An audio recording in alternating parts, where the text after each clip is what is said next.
استعين اهدنا الصراط المستقيم صراط الذين أنعمت عليهم غير المغضوب عليهم ولا الضالين آمين.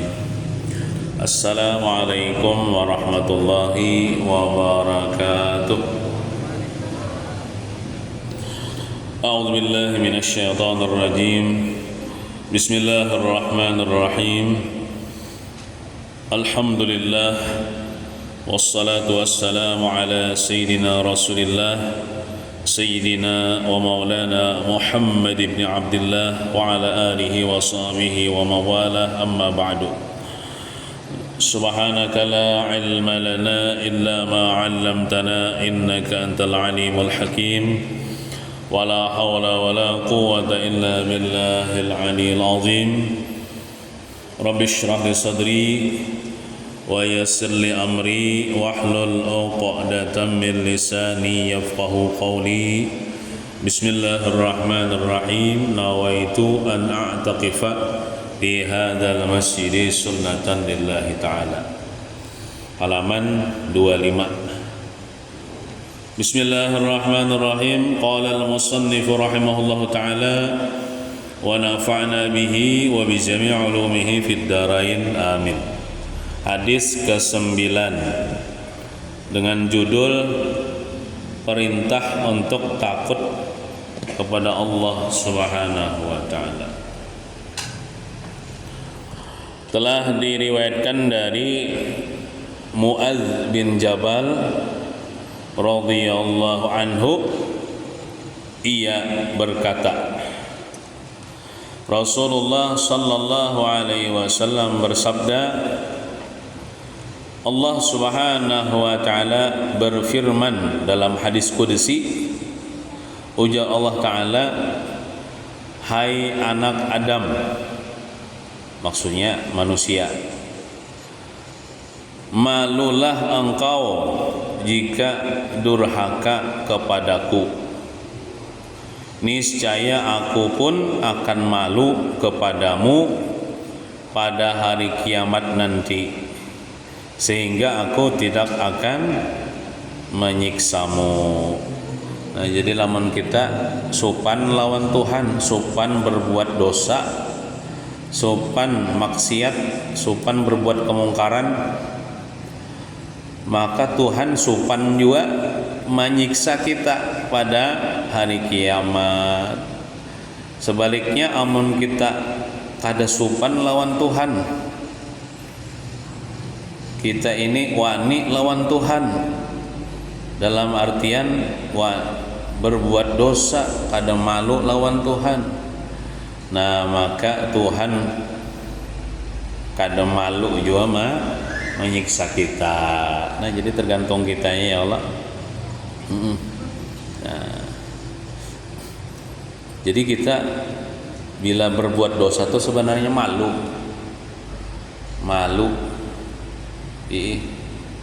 atau imbahnya malu sudah berbuat dosa. Amun kada kawa kita nih malu waktu berbuat dosa nih, malu imbah berbuat dosa barang.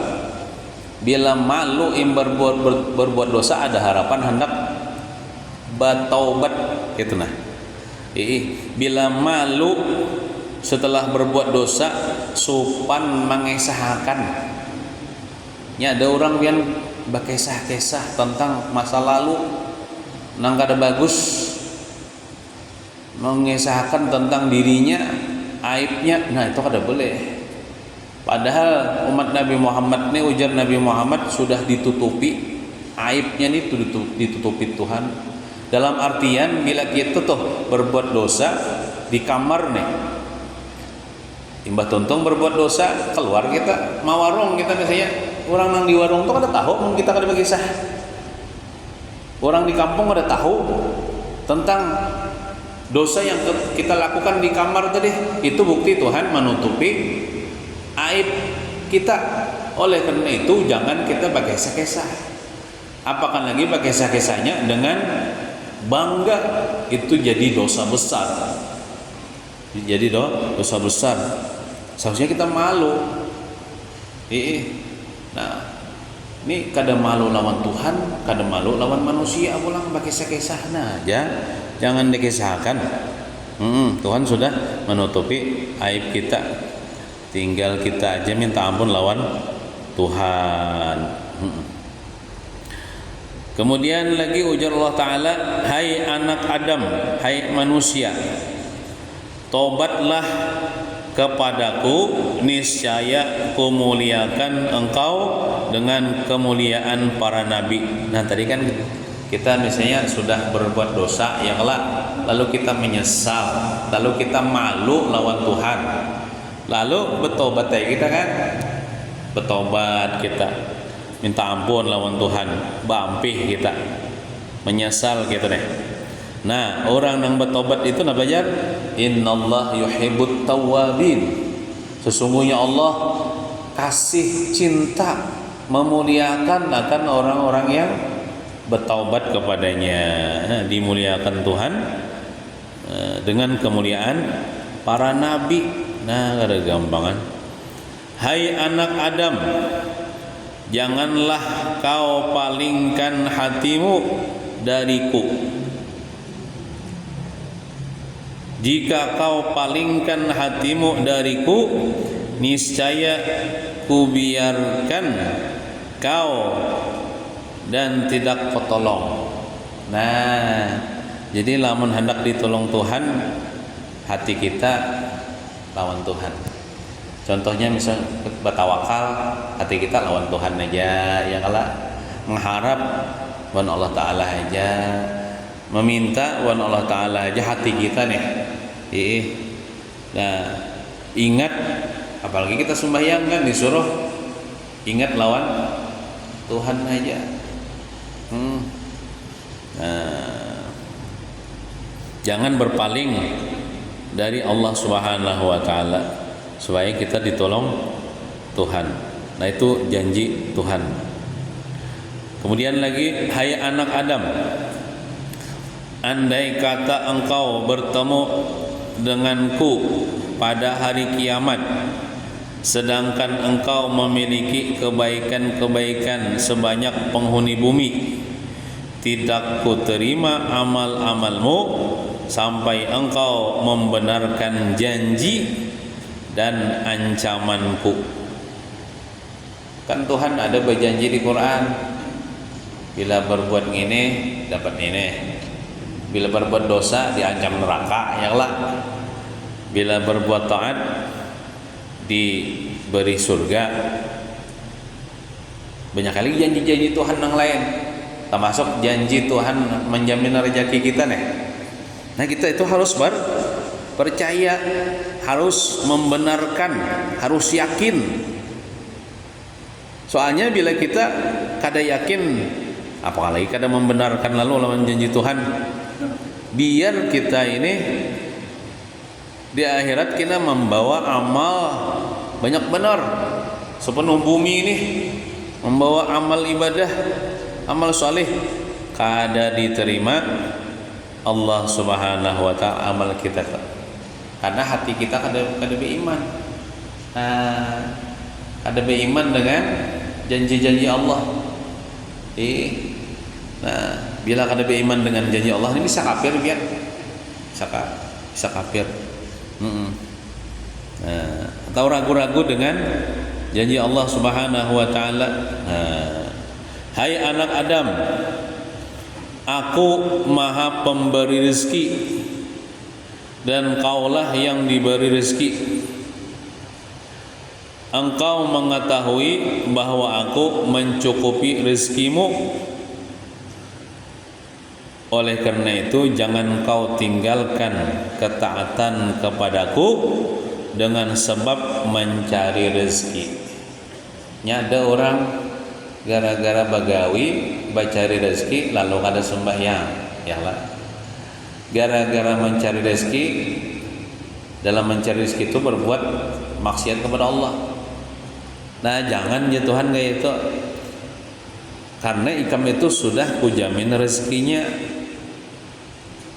Aku yang memberi rezeki, engkau penerima rezeki. Ikam yakin aja kalau bahwa aku nih mencukupkan rezeki ikam. Ibaratnya tuh biar ikam bagian di rumah tuh barajaki aja tah. Oleh karena itu bukan kada boleh bacari, boleh aja bacari, tapi jangan sampai gara-gara bacari itu ada sembahyang meninggalkan taat kepadaku. Nah, jangan. Atau gara-gara mencari rezeki lalu ada puasa Ramadan. Ada kala orang begawi nih. Oh, just orangnya bila kada begawi aja kayak pas orang dapat duit jar. Lalu begawi siang hari panas bulan Ramadan hakon ada puasa. Nah, itu meninggalkan kewajiban puasa demi mencari rezeki, padahal rezeki sudah dijamin Allah. Jangan ya kalau jangan kita meninggalkan kewajiban dalam mencari rezeki itu. Nah, namun tertinggalkan sunnah kan bapak juga bang, ada bapak bang lah. Contoh misalnya orang nih sembahyang yang wajib imba tontong salam laluinya tolak lagi pemaan atau menurih kada bewirid misalnya, itu kada apa-apa. Tertinggalkan sunnah itu kada apa-apa. Ya bewirid itu kau aja sambil menurih sambil buhuma. Tapi lamun kewajiban jangan kada tawar-tawar. Sembahyang, puasa Ramadan, menuntut ilmu itu jangan ditawar-tawar. Kita kalahkan tuh bang yang lain. Kita kalahkan yang dunia tenang. Ini kadang-kadang nang kalah tuh kewajiban. Kalah tuh kewajiban. Nya kadang yang berarti orang malah seseorang gitu. Nya menuntut ilmu tuh mahadang waktu luang aja. Menuntut ilmu tuh pahadangan waktu nang puang atau kada haur aja. Pas orang pengajian misalnya kita pengajian terus, nah pas orang anuna aja, pas begawin aja. Nah, lalunya memilih begawi. Nah, itu kan mau utamakan mencari segitu wajib juga aja. Kau aja kalau di nomor 2 akan menuntut ilmu di nomor 1 akan. Nah, karena yang menjamin rezeki itu Allah. Jadi kita ikuti aturan Allah. Mencari rezeki itu faridatun ba'dal faridah, kewajiban sesudah menggawi kewajiban yang ada nih. Contohnya sembahyang ya kalau atau menuntut ilmu. Nah, kita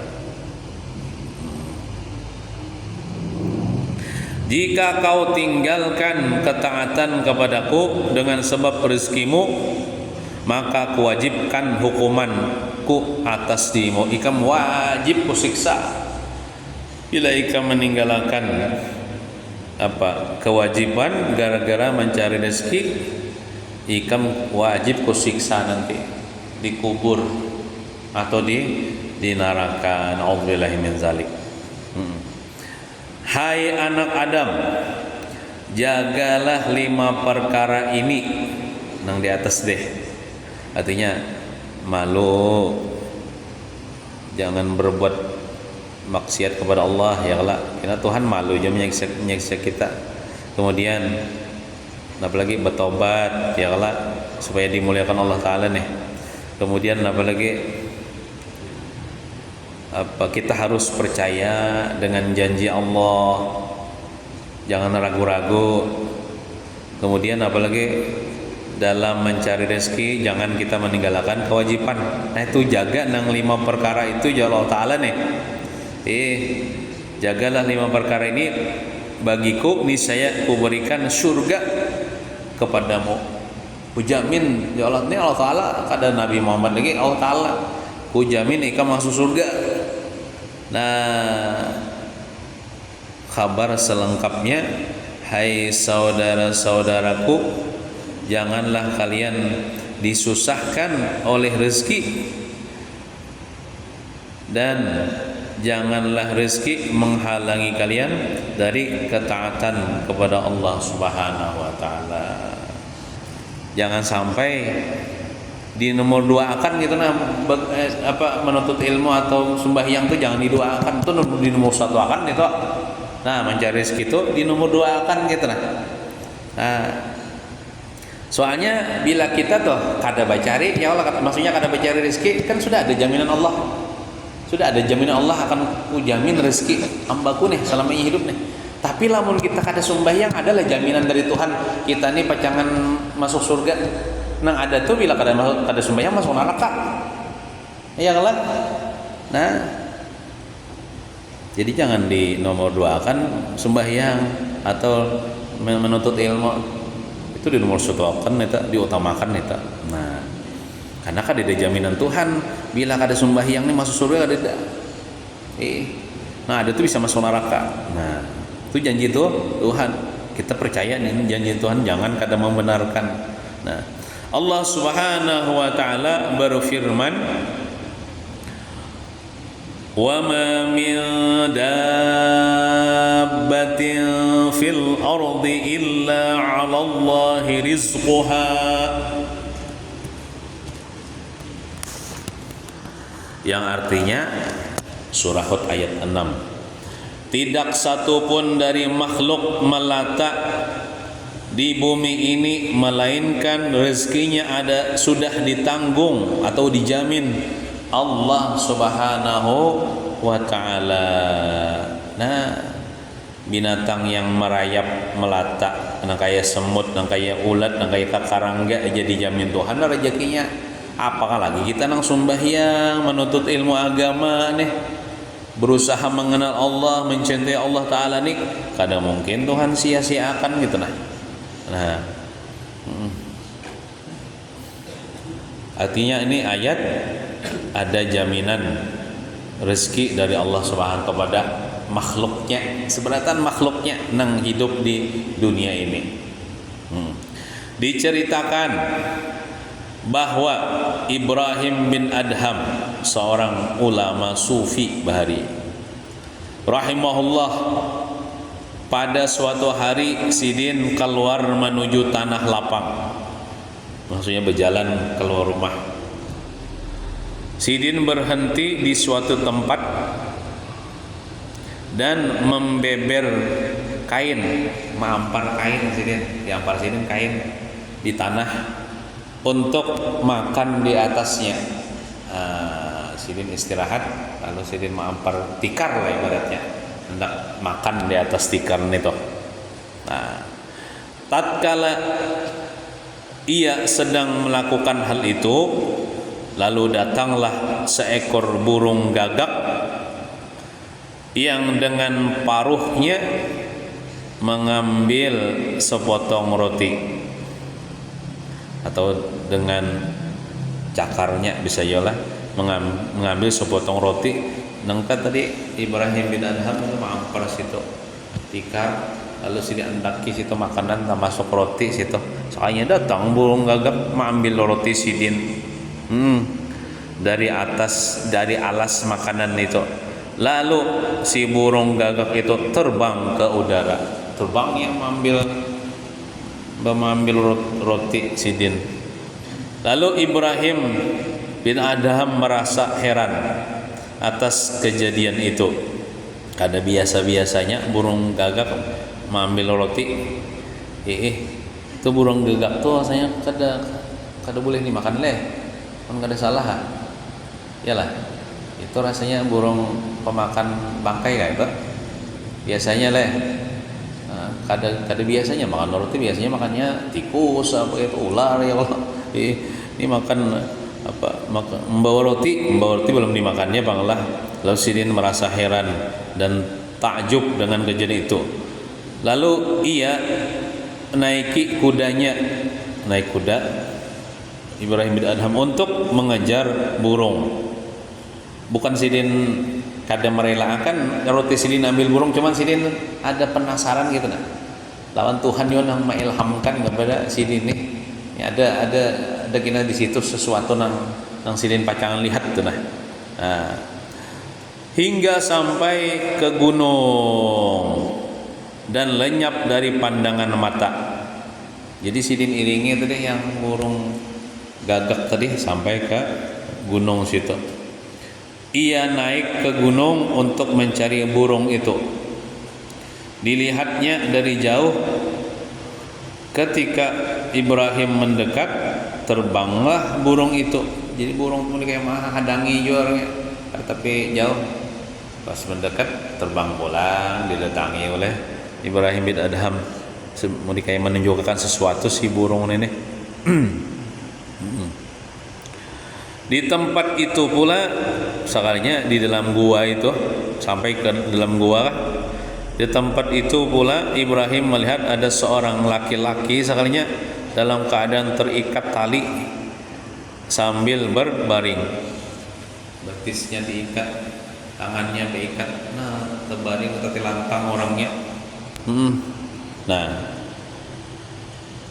saat Ibrahim melihat orang itu, ada orang nggak ya di dalam gua ini?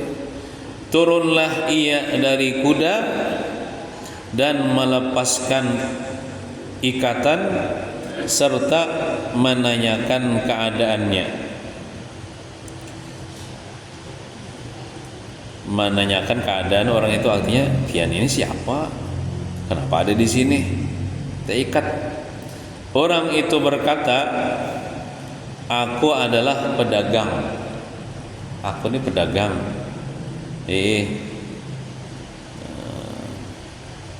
Datang perampok dan mengambil harta bendaku. Aku ini dirampok oleh perampok hartaku nih." Nah, perampok tuh mengikat serta meletakkanku di tempat ini, diikatnya aku. Tapi kan dibunuhnya bang, ditimbainya ke tempat ini, hartaku diambilnya. Jadi selama 7 hari aku berada di sini. Selama 7 hari aku berada di sini, ujar itu orang. Setiap hari datang seekor burung gagak sambil membawa roti, duduk di atas dadaku. Ya burung nggak kau mama colakan ikatan deh ya Allah. Jadi datang burung gagak setiap hari, sampai ke tempat ini dia naik membawa roti, duduk di atas dadaku, terus mematahkan roti itu, meribit-ribit roti itu dengan paruhnya itu cakarnya oleh, dan meletakkan dalam mulutku, artinya disuapinya aku dengan roti itu. Nah, aku kan pada kawa tanganku terikat, disuapinya aku nih. Nah, itu Allah tidak membiarkanku kelaparan dalam hari-hari selama 7 hari. Itu cara Tuhan menjamin rezeki hambanya, walaupun hambanya itu kadang mencari, kadang terikat, tapi ada umurnya, ada rezekinya nang datang. Siapa membawakan burung, siapa yang menggerakkan burung itu Allah Ta'ala. Nah, itu cara Tuhan nih menjamin rezeki hambanya. Aku kada kelaparan ya. Nah, setiap hari diberi Tuhan roti. Kemudian dengan mengendarai kuda, Ibrahim mengantarkan orang itu ke tempat tinggalnya. Artinya dipacul akan sidin ikatan itu ya Allah. Lalu sidin antarakan orang yang dirampok tuh sampai ke kampung halamannya. Dari situ Ibrahim bin Adham belajar tentang tawakal kepada Allah Subhanahu wa masalah rezeki ini. Jangan takutan, artinya ibaratnya biar kada bercari, ibaratnya adalah menada rezeki ada aja tah. Biar kada dibisu usaha, kenapa aja kita disuruh bercari, berusaha supaya menghasilkan pahala. Nah itu ya lah, kita bersyariat bahwa bertanam, berkebun, menurih itu supaya kita menghasilkan pahala. Kita berusaha itu dapat pahala. Cuman bukan usaha itu yang memberikan rezeki, yang memberikan itu Allah. Usaha itu kadang bisa kekuatan, kadang bisa daya dan upaya juga, kadang memberi bekas juga. Nah, itu bertobatlah Ibrahim bin Adham kepada Allah Subhanahu wa taala. Ia tinggalkan pakaian yang mewah. Ada yang riwayat mengatakanlah Ibrahim bin Adham ini adalah anak orang sugih, anak orang yang berduit. Ada yang mengatakan anak sultan. Sultan itu kan mesti raja lah. Zaman sekarang sultan itu orang yang bisa duit yang triliunan, disebut dengan sultan. Iyalah. Nah, ini Ibrahim bin Adham nih asalnya anak sultan lah, anak orang berduit, anak orang sugih, pakaian mewah, kendaraan mewah. Lalu sidin pacul pakaian-pakaian yang mewah nih toh. Kada berpingkot dengan nang apa harta atau kada anda lawan kuitan yang sugih. Sidin paculi pakaian yang mewah berganti pakaian katun, pakaian yang sederhana artinya nih. Dan membebaskan hamba sahaya. Sidin misi budak. Ini kan merdeka aja sidin. Ya aku ada perlu bantuan ikam, aku tahu kalau Tuhan aja. Nah, dibebaskan sidin hamba sahaya budak, serta mewakafkan rumah. Sidin misi rumah mewah, rumah besar diwakafkan sidin. Nah, dan harta bendanya diwakafkan sidin pada taan, disedekahkan sidin pada taan.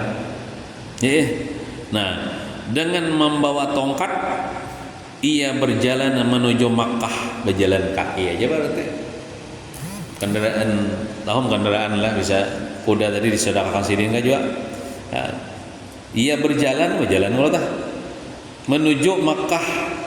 Bapak sidin tolak ke Makkah hendak menuntut ilmu, hendak mendalami ilmu agama, hendak mengaji lawan ulama besar di sana, hendak melepaskan dunia nih ibaratnya. Maksudnya tuh kada pun lagi dengan kemewahan memilih zuhud.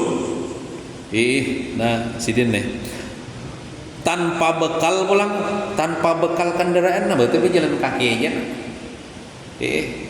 Ini kada takutan kelaparan, kenapa? Tuhan ada. Kada takutan kehausan, kenapa? Hatinya sudah yakin Tuhan menjamin rezekiku. Ada kata-kata bagus lah. Kaifa akhaful faqra wa ana abdul ghani. Bagaimana aku takut fakir sedangkan aku ini hamba daripada Allah yang Maha Sugih. Nah, aku kada takutan fakir, aku kada takutan kelaparan, kada takutan kehausan. Tuhanku sugih. Aku ini hamba daripada Tuhan nang sugih.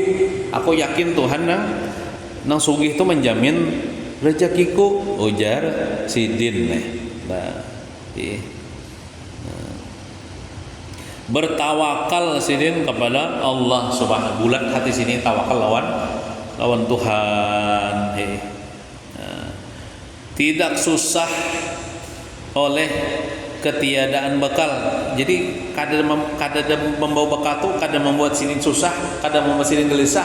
Mun kita kan biasanya kan bila berduit tenang, bila kada berduit gelisah. Nah, itu tak paling namanya. Amun orang tawakal tuh mudah naiklah kita diberi tawakal ini oleh Allah.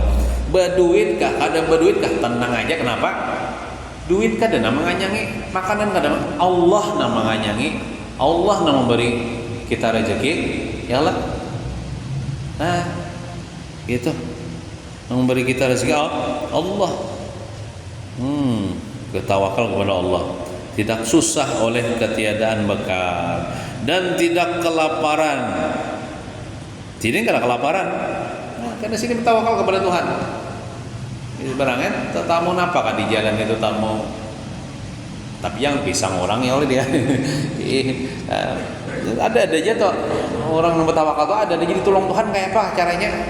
Misalnya kada dilaparkan Tuhan enggak misalnya. Kanyang terus bisa juga.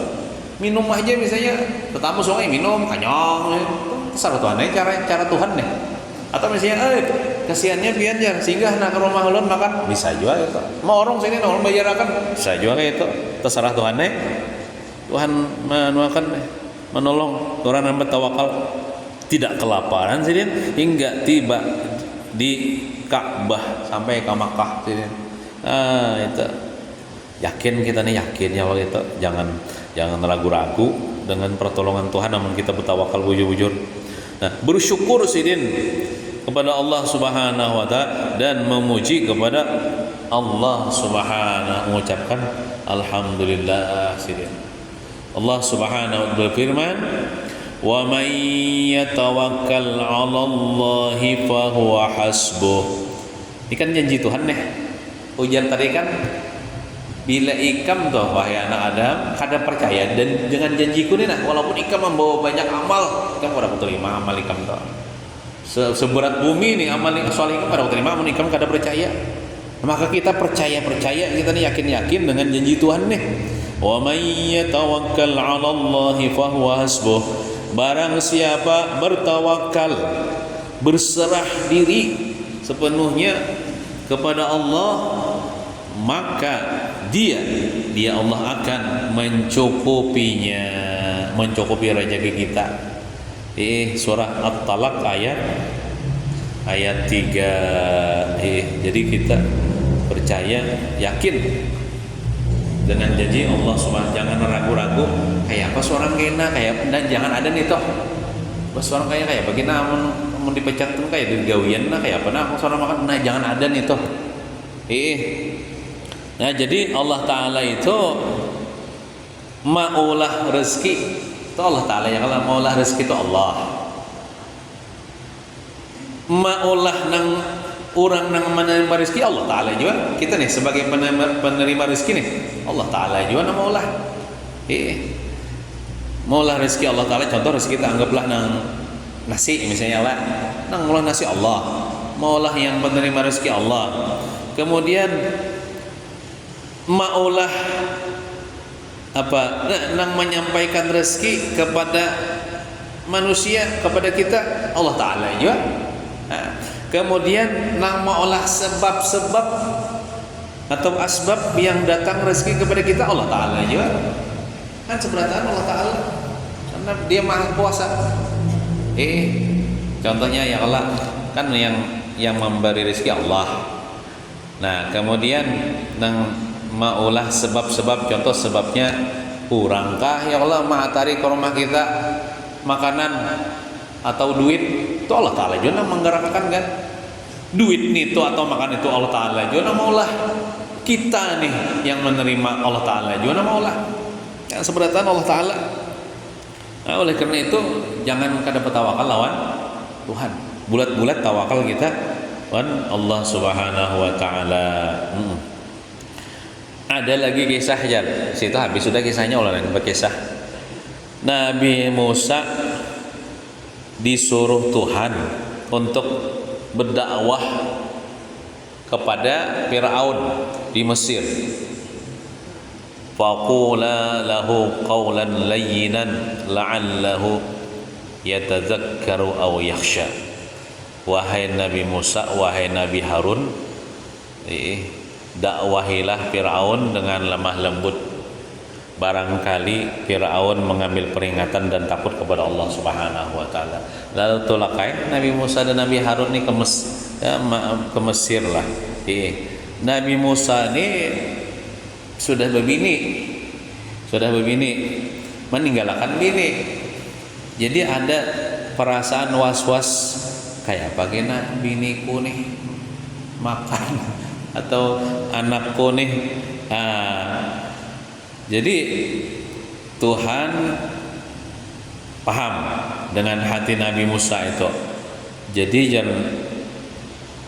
Allah Ta'ala kepada Nabi Musa, wahai Nabi Musa, coba ikam pukul batu, kena ada batu pukul.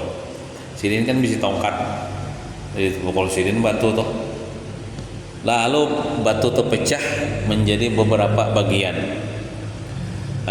Kemudian setelah batu itu pecah, Nabi Musa diperintah lagi memukul bagian yang telah pukul pulang.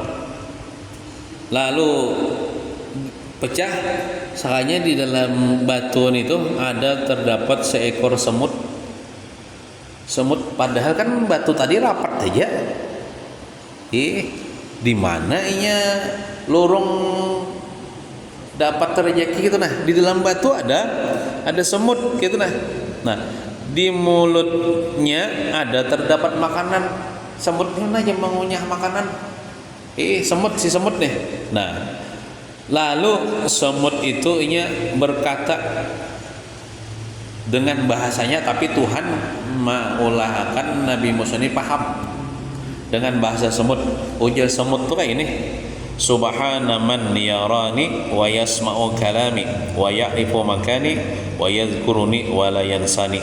Bertasbih si semut itu teh.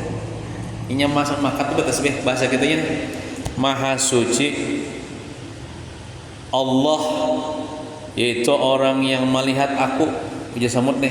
Tuhan mendengar aku, mendengar perkataanku, Tuhan mengetahui tempatku serta ingat dengan daku dan tiada pernah lupa kepadaku.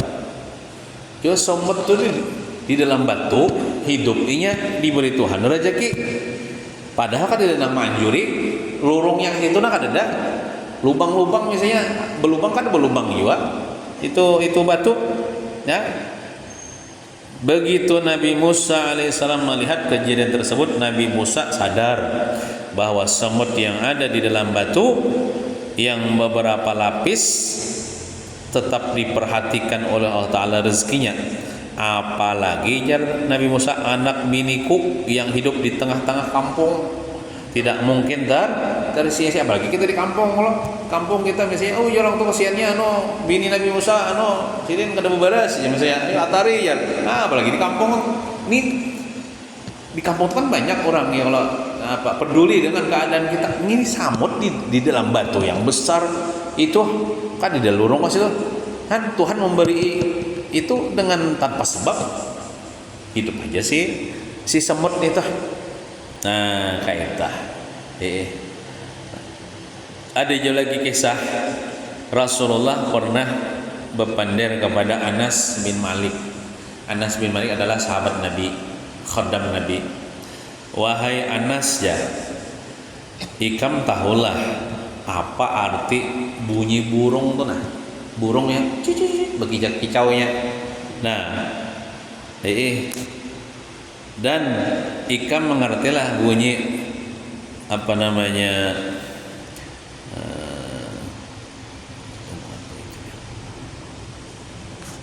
dan ikam mengertilah ada belalang yang masuk ke mulutnya serta apa maksud kicauan yang kedua. Kicauan yang pertama dan kicauan yang kedua, dan belalang mulut masuk ke dalam mulut burung. Nah, Anas menjawab, kada tanya tahu, kada tahu wahai Rasulullah, Allah Ta'ala dan Rasulnya jangan tahu. Ulah ujar Rasulullah, arti kicauan burung yang pertama, ujar Rasulullah, burung itu berpandir gini, ya Allah ya Tuhanku, aku diciptakan dalam keadaan buta dan aku lapar. Uji waktu itu burungnya buta lah. Kada seberataan pang burung lah butanya, ada burung waktu itu buta, lapar pulang. Ya Allah jar burung, ulun diciptakan kalian buta dan lapar, beri makanlah aku jar burung. Nah, lalu datang belalang datang. Tuh, mungkin merayap ke sarang burung tuh belalang. Burung di bengangai ya Allah, untungnya masuklah ke dalam mulut burung tuh belalang nih toh. Nah, lalu dimakannya oleh burung. Nah, lalu berkicau pulang, ngertilah ikan kicauan yang kedua, imbahnya makan dah.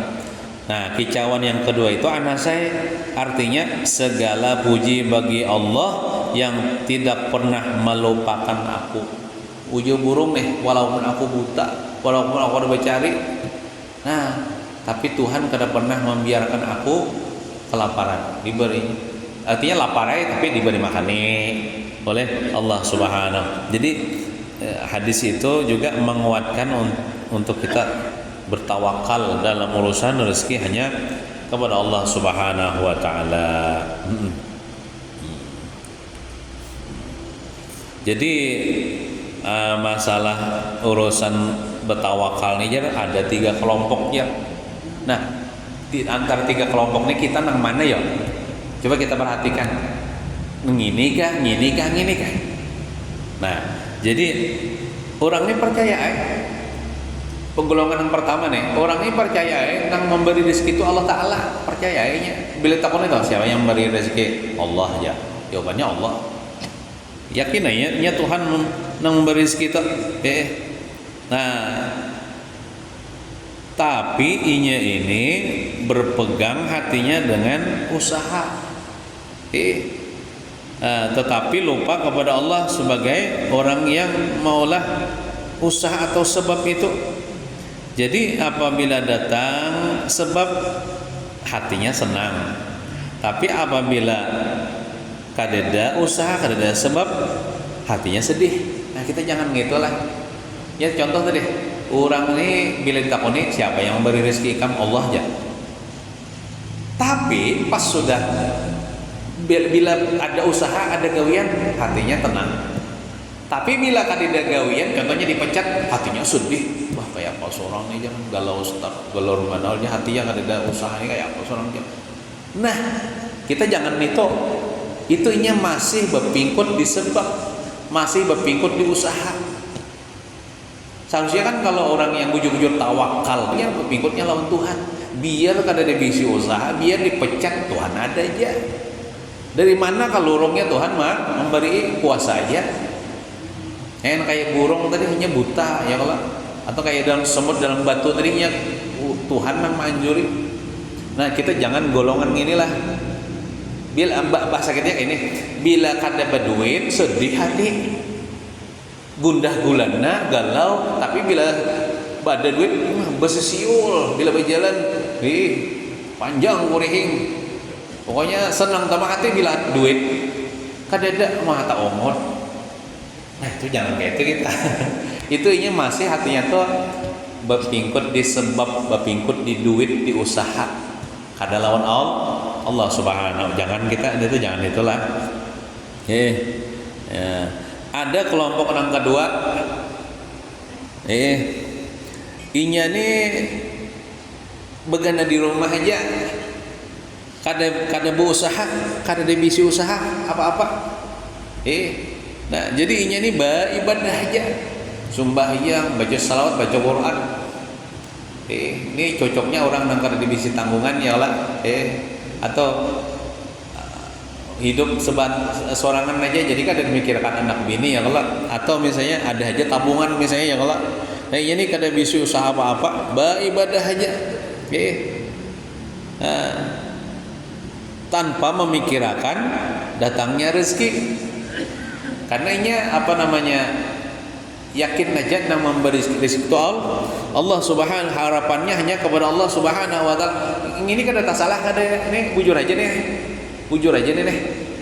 Nah, nang kurang sip tadi yang pertama tadi. Ini yakin yang memberi rezeki Allah. Bukan usaha. Bila berduit kah, kada berduit kah, tetap aja hatinya tuh kada berubah. Stabil aja hatinya tuh, berduit kah, kada kah, berusaha kah, kada kah. Tapi begana di rumah aja sembahyang, atau dilanggar aja di masjid sembahyang aja. Nang kayak Siti Maryam binti Imran. Siti Maryam binti Imran itu kan Siti begana di apa tuh? Di mihrab ya Allah. Mihrab itu tempat ibadah. Nah, datang rezeki dari Allah Subhanahu wa taala. Datang rezeki dari Allah Subhanahu wa taala berupa makanan-makanan dari surga. Ada bacari. Nah, itu bujur aja nih tuh. Kada bacari, tapi hati itu tetap tenang. Tetap tenang karena yakin nang memberi rezeki Allah. Coba ada aja rezeki datang. Ada rezeki datang orang manjuri. Nah, kelompok nang nomor 3 nih ini nang paling harap yaitu inya ini berusaha bisa anggaplah buka toko juga, bohomai juga, bekabun juga, menoreh juga, atau beternak juga, atau bertukang, ada bisa usaha. Tapi hatinya ini kada berpegang dengan usaha, kada berpingkut lawan usaha. Inya berusaha tuh sekedar menjalankan syariat supaya dapat pahala gitu nah. Ibarat orang berdagang tuh kan, usaha kan termasuk berdagang. Jadinya nih aku berdagang ini, daganganku ini kan menghasilkan rezeki nang memberi segitu Allah. Jadi aku berdagang ini kan untuk menjalankan syariat supaya aku dapat pahala. Jadi ibaratnya payu kah, tetap dapat pahalanya dalam berdagang tuh. Atau orang bawa berhasil kah, ada berhasil kah, bang apa kada panen kah, gagal panen kah, inya kan berusaha tuh dapat pahala. Ketika kada berhasil, inya kada takajud lagi, kenapa? Bukan pahumaan nang memberi rezeki, tapi Allah. Nah, jadi kada takajud lagi. Jadinya berusaha, punya sebab, punya ikhtiar, namun inya kada berpegang dengan ikhtiarnya itu. Inya hidup di tengah orang banyak berusaha atau misalnya di pasar, tetapi usahanya hanya sebagai lambang semata, sebab hatinya tiada berpegang dengan sebab-sebab usaha itu dilakukan yang dilakukannya. Dan inya berusaha itu kada mengganggu ibadahnya kepada Allah Subhanahu wa taala. Nah, jadi orang bertawakal tu biarlah nang bagusnya tuh nang bebisi usaha. Karena orang bertawakal tuh kada melapas usaha. Ya, jadi itu tingkatan nang paling tinggi. Jadi orang berusaha hari-hari berusaha ya Allah, tapi nya berusaha tuh kada meninggalkan kewajiban biar sampai waktu sembahyang ya Allah, sampai waktu nuntut ilmu ya Allah. Bila puasa juga di bulan Ramadan ya Allah. Nah, jadi bila inya dapat rezeki, ia meyakini rezeki itu dari Allah, bukan dari usahanya. Nah, itu yang paling tinggi apa tingkatan orang yang tawakal kepada Allah Subhanahu wa taala. Jadi tawakal kepada Allah bukan berarti kita menghilangkan usaha atau sebab. Contoh misalnya kita tuh mengunci pintu rumah, itu kan usaha dah. Orang bertawakal itu kada sebuah kuncian gin biar juga bukaan sama lamannya. Kada kayak itu. Nang bagusnya tuh dikunci rumahnya, bertawakal kepada Allah, hati minta jagakan lawan Tuhan. Membuka toko ya itu usaha itu dah. Tapi hatinya nang memberi rezeki Allah, bukan toko. Orang bertani bohoma usaha aja dah. Tapi hatinya nang memberi rezeki Allah, bukan ini pertanian, ini kebun, bukan, dan lain dan sebagainya. Dan ini tetap dalam usaha itu kadang meninggalkan kewajiban kepada Allah Subhanahu wa taala. Nah, itu. Jadi intinya kita masalah rezeki ini tenang aja dah. Tenang aja kita masalah, karena sudah diatur Tuhan. Mun sudah diatur tuh kada usah lagi kita memikirkan kita. Kita mikirkan bagaimana caranya kita nih banyak ibadah aja kepada Allah Subhanahu wa taala, banyak beramal ibadah kepada Allah. Apalagi umur kita yang sudah di atas 40 tahun nih, ulunnya tuh di atas 40 tahun tuh sudah artinya nih. Parah sudah kita nih mati ya kalau mudah-mudahan kita termasuk hamba-hamba yang bertawakal kepada Allah Subhanahu wa taala. Amin ya rabbal alamin. Wassallallahu ala sayyidina Muhammadin wa ala alihi wasallam. Alhamdulillah rabbil alamin. Al-Fatihah. A'udzu billahi minasy syaithanir rajim. Bismillahirrahmanirrahim. Alhamdulillah rabbil alamin arrahmanir rahim.